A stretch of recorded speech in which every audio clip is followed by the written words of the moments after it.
Hello, it's Stephen Sonsino here again at the Hong Kong Jockey Club. One of the questions you've been asking in the surveys that I've been conducting over the past year is about influence. How do I influence the boss? How do I influence the people around me? And one of the things I wanted to share with you in the short time that I have here this morning is some thoughts from the world of influence and persuasion. And in the world of social psychology, how do I influence the groups and the people that I'm with? There are 6 practical tactics that you can use to influence the people around you, and particularly the people senior to you, the people above you in the organization. And the tactics, I guess underneath all of them, is the idea that your opinions don't matter. I'm sorry to say this, but when you're trying to persuade someone of something, it's not enough simply to say, I think we should do this. What you need to do, and you know this, is to get into the shoes of the people you're trying to influence. You need to understand what are their hot buttons and what are the things that they are going to be influenced by. So let's get right into it. The first tactic is to use authority. The authority of a third party. It's not enough to say, I think we should do this. You need to say, X says this. For example, if your boss regards the consulting firm McKinsey highly, or Price Waterhouse, or Deloitte, or London Business School, use the expertise and credibility of that third party to suggest this is what we should be doing. How you might do that is something like this. You might say, London Business School report says, London Business School research, Price Waterhouse research, McKinsey research suggests that companies should consider doing X, going into a new market, into Hong Kong, for example. Don't say, I think we should do X and McKinsey agrees. Use the authority of the third party as the driving force in your persuasive argument.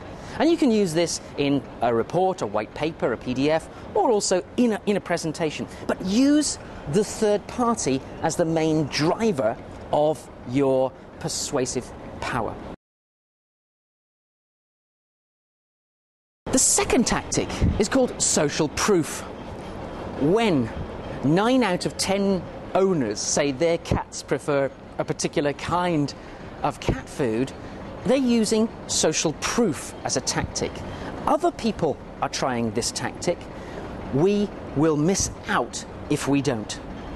It's The Wisdom of Crowds, that great book that's currently on the market, The Wisdom of Crowds. When you get off a plane, you follow a bunch of people towards the exit. You don't start looking for the signs yourself. You follow the crowd.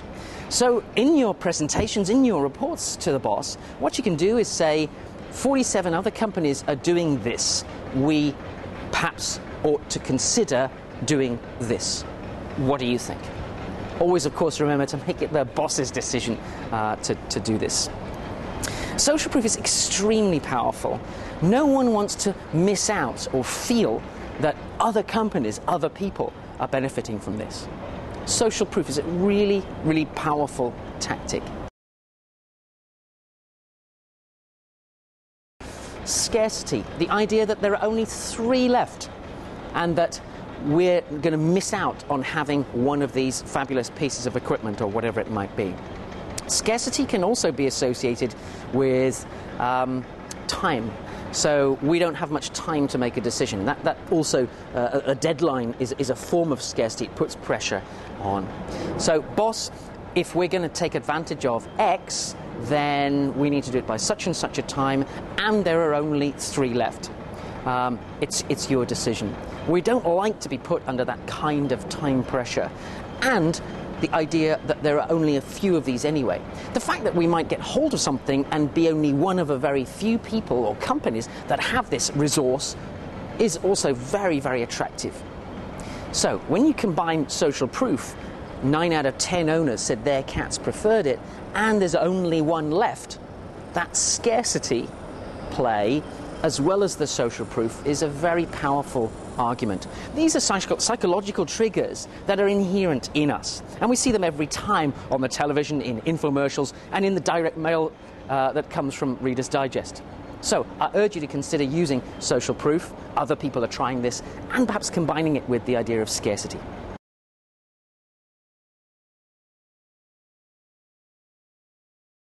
The fourth tactic is reciprocity. Reciprocity. When somebody gives you something, a free gift, you're minded to want to do business with them again. That's why people always give away free gifts. It makes you feel somehow beholden to the person giving you the free gift. So if a company or an individual has given you or your company something in the past, you might position that or portray that to the boss. You know, boss, we've had this or that from that company in the past. They've given us this work or that work. We've tested this. We have a free trial. It puts, pressure on us to make a decision to go with that particular company. The idea of reciprocity. So you can use the fact that a supplier that you've been working with has given you a free trial as part of the argument for why you should go with them, if that's what you want to do. Of course, make sure that your boss has had some benefit from the action of this other company. Make sure that your boss knows how much value that free gift or free trial or whatever it is has had. And maybe you need to let the boss know that in advance of the moment when you try and persuade them to go with that particular company or supplier.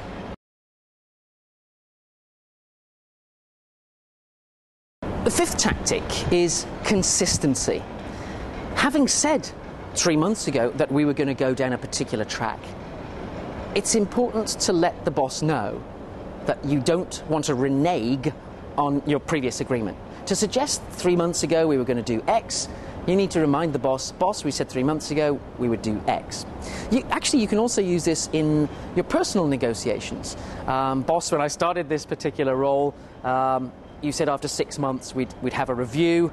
I'd still like to do that. Remind the boss of things that have already been promised.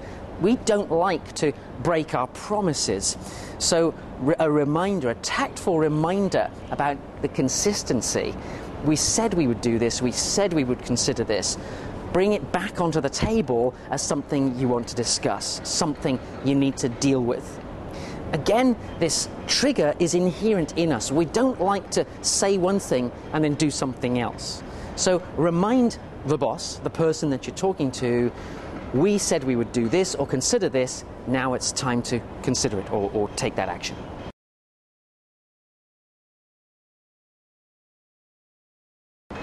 Good sales executives know that people buy people. So if there is an individual or a team or a company that your boss likes, remember this is about who your boss likes or respects. That is a person that we could or should do business with in the future. It is about being liked. Now, this doesn't apply to everybody, and of course we don't just do business with people we like, but it is important. Do we like this person?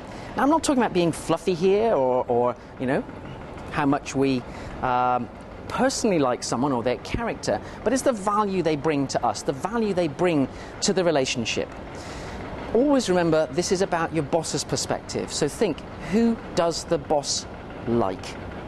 Remind them of that, because that is a part of the equation. Now, all of these tactics, these 6 tactics of persuasion, are best used in combination because they become really powerful, and if you build them together, one after the other, they can be a very persuasive, create a very persuasive strategy that's almost, unstoppable. The idea that boss, London Business School or McKinsey suggests companies that are going to be successful should do X. 9 other companies have already done this. If we don't act before the 31st of the month, we'll lose the opportunity to have the remaining 2 of these systems. We said 3 months ago that we would consider investing in such and such a system, and the folks who are providing this deliver great support. I think we ought to consider all of these different aspects. Now, when you put it all together like that, it takes it away from being a personal opinion of yours. You're using other people, other parties, to suggest that this is something the boss might consider. Because it may be, in trying to influence or persuade the boss to take a particular action, the boss may not get on with you. Let's consider that for a moment.